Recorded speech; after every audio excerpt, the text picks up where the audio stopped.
220. Bismillahirrahmanirrahim. Wa yas'alunaka 'anil yatama qul islahul lahum khair wa in tukhalituhum fa ikhwanukum wallahu ya'lamul mufsida minal muslih walau sya'allahu la'anatakum innallaha 'azizun hakim. Bismillahirrahmanirrahim. Wa yas'alunaka lan padha takon sapa sahabat ka ing sira Muhammad anil yatama saking pira-pira bocah yatim.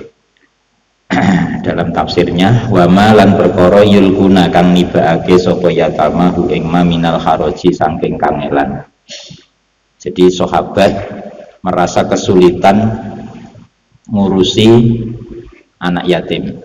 Fisanihim ing dalem tingkahe yatama. Fa in wakalu mongko lamun nyampur mangan bareng mangan nyampur mangan sopo sahabat hum ing yatama yak samu mongko dosa sopo sahabat. Wa in azalu lan lamun nyopot artinya enggak campur mangan sopo sahabat malahum ing bondone sahabat min amwalihim saking pira-pira bondone yatama wasona ulan agawe sapa sahabat lahu maring yatama ta'aman ing panganan wahdahum halis sijine sahabat faharaja mongko kangelan faharajun mongko kangelan.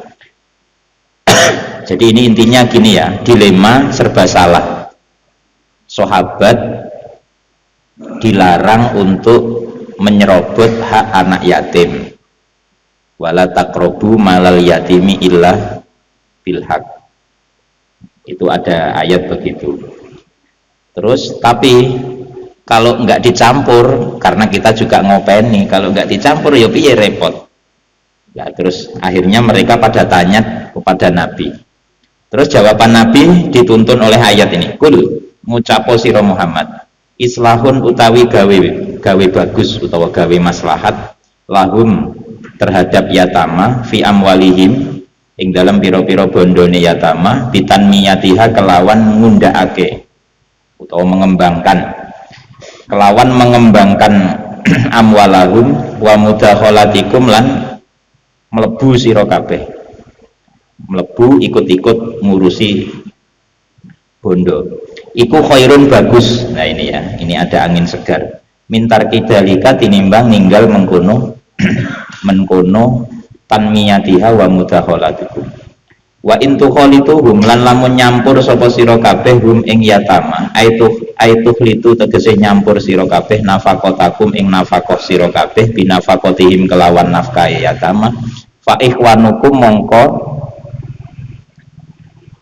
utawi tukhalitu iku ikhwanukum kanca sira kabeh ai fahum nggih mongko utawi yatama nggih fahum utawi yatama iku ikhwanukum fidini ing dalam agama wa min sa'nil akhi lan iku setengah saking tingkae dulur ayu kholita utawi yen to nyampur sapa akhi akharu ing dulure akhi ai falakum dari boleh. Dah ini tak terangkan dari awal. Bismillahirrahmanirrahim. Jadi ada ayat innalladzina ya'kuluna amwalal yatama dzulma innama ya'kuluna fi butunihim nar. Akhirnya sahabat itu merasa takut karena kalau kita makan harta anak yatim secara zalim itu sama dengan memakan api neraka. Nah, tapi mereka repot kalau harta ini enggak dicampur, repot. Umpama kita ngurusi ngelolaan hartanya anak yatim, kalau enggak dicampur disendiri-sendirikan malah repot, apalagi makan, urusan makan. Contohnya begini, ini ibu-ibu ya, ibu-ibu ya sama aja sih, ibu-ibu bapak-bapak sama aja. Jenengan suaminya ninggal lah, berarti si ibu-ibu ini hidup bareng satu rumah dengan anak yatim. Anaknya sendiri kan statusnya anak yatim lah. Ini haknya anak yatim ini kalau takut keserobot ibunya kan jadi masalah. Kena ayat itu tadi, kena pasal innalladzina ya'kuluna amwalal yatama dzulma, memakan harta anak yatim secara zalim. Tapi repotnya Bu, lek jenengan masak dewe, khusus untuk jenengan dimasak sendiri, khusus untuk anak-anaknya yang yatim itu terus disendirikan, ya repot. Entah cilik kadang mangan rantai. Engko sing ngentekne sapa? Sing ngentekne ibuke. Lah padahal ibuke masak dewe. Karena gara-gara nggak dicampur. Nah ini artinya serba salah. Terus makanya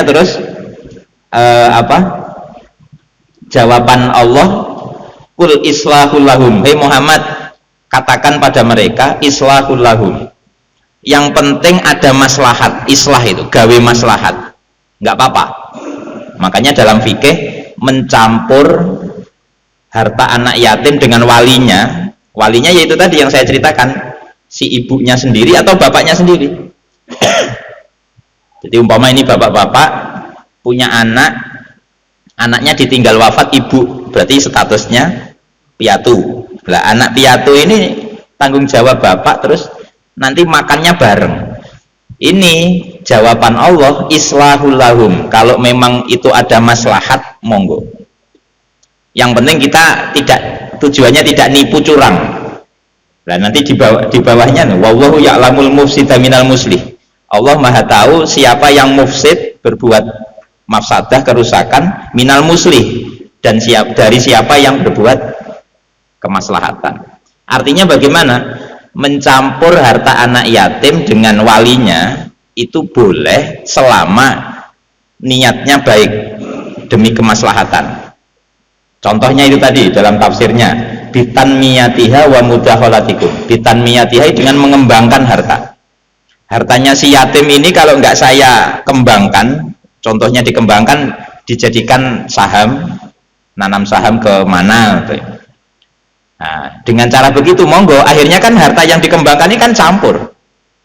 Umpama jenengan pebisnis ya, jenengan pebisnis, tetangganya yatim, hartanya anak yatim itu jenengan campur dengan harta jenengan untuk dikembangkan jadi satu. Jenengan umpama bisnisnya apa, umpamanya dagang, sebagai hartanya anak yatim ditambahkan untuk modal dagang, dikembangkan. Itu nggak apa-apa. Itu kan mencampur, itu praktek mencampur, itu mencampur hartanya yatim dengan harta jenengan, tapi tujuannya untuk tanmiyah, untuk mengembangkan.